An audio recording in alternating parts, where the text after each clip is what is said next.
안녕하세요. 아루바 김은지입니다. 오늘은 VRF 망분리에 대한 얕고 넓은 이해라는 주제로 세션을 준비해 봤습니다.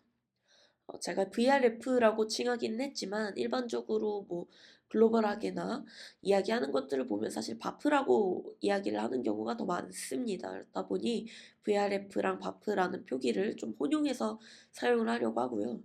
일반적으로 영업분들이 망분리에 대한 요구를 받게 되면 물론 물리적으로 아예 망분리를 해버리는 방법도 있지만 논리적인 망분리에 대한 요구도 분명히 있게 됩니다.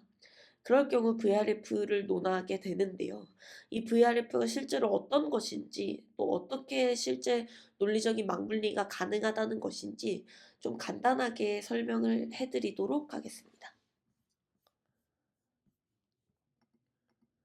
우선 VRF의 개념에 대해서 좀 먼저 설명을 드리자면 VRF는 Virtual Routing and Forwarding, 바프라고 부르고요.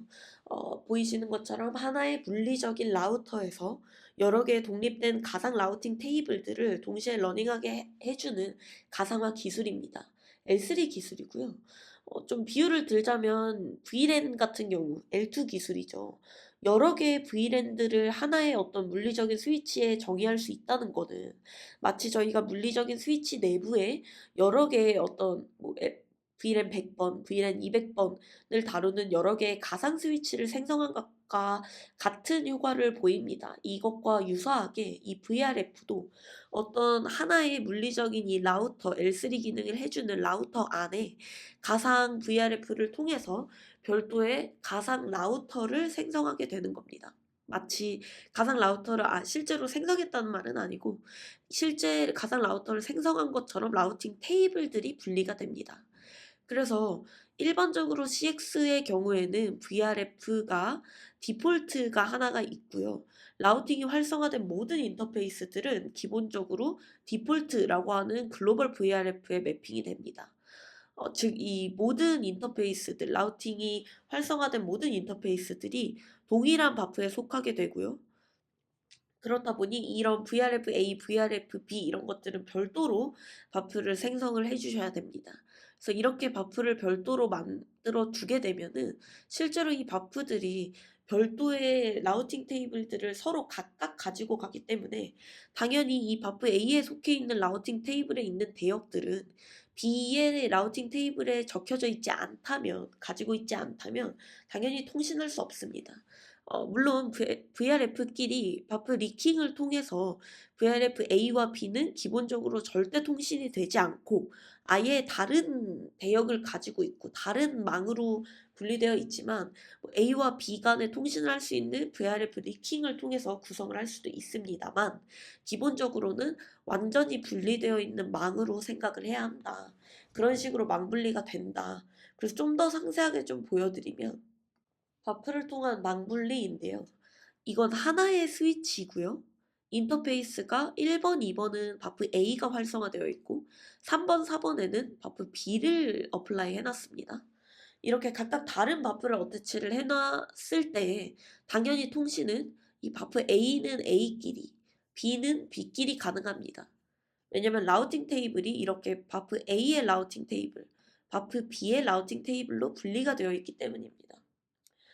여기에서 좀 중요한 점은 IP가 좀 중첩되더라도 상관이 없다는 내용인데요.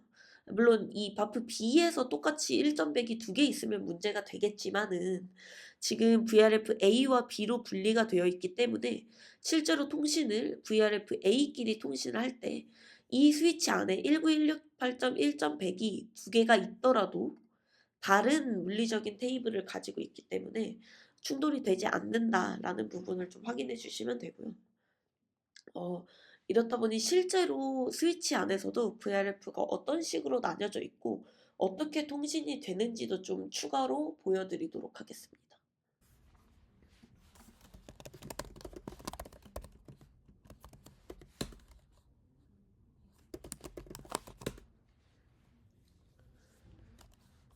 지금 하나의 스위치 안에서 VRF를 보면 CX에 기본적으로 이네이블 되어 있는 디폴트 VRF가 있고요.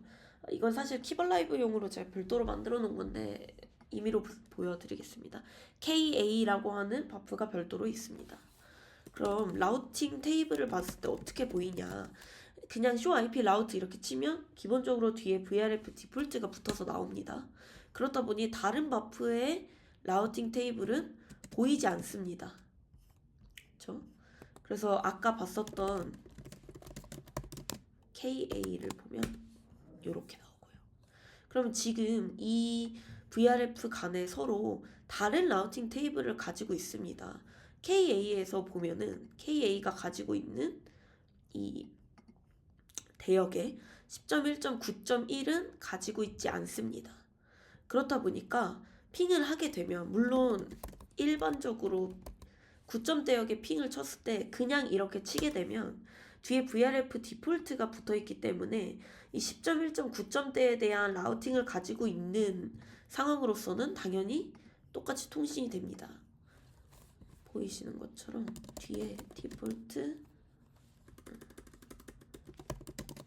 디폴트를 붙여서 가도 동일하게 가죠.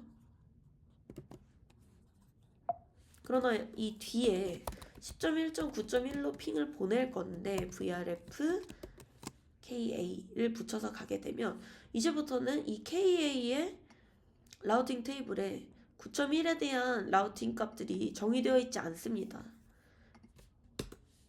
그래서 갈 수 없는 네트워크로 나오죠.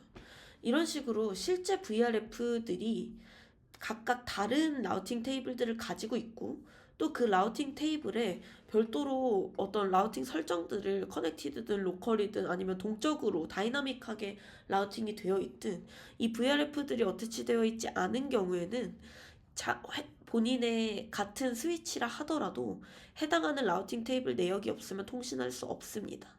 그래서 이런 내용들을 잘 알고 계시고 이후에 고객분들이 문의 주시는 논리적인 망분리에 대해서도 좀 설명을 한다면 훨씬 좀 쉽게 이해하실 수 있을 거라고 생각합니다. 이상으로 VRF를 통한 망분리에 대한 설명을 조금 드렸고요. 추가로 질문 있으시거나 문의하실 내용이 있으시다면 메일이나 댓글로 얼마든지 남겨주시면 될 것 같습니다.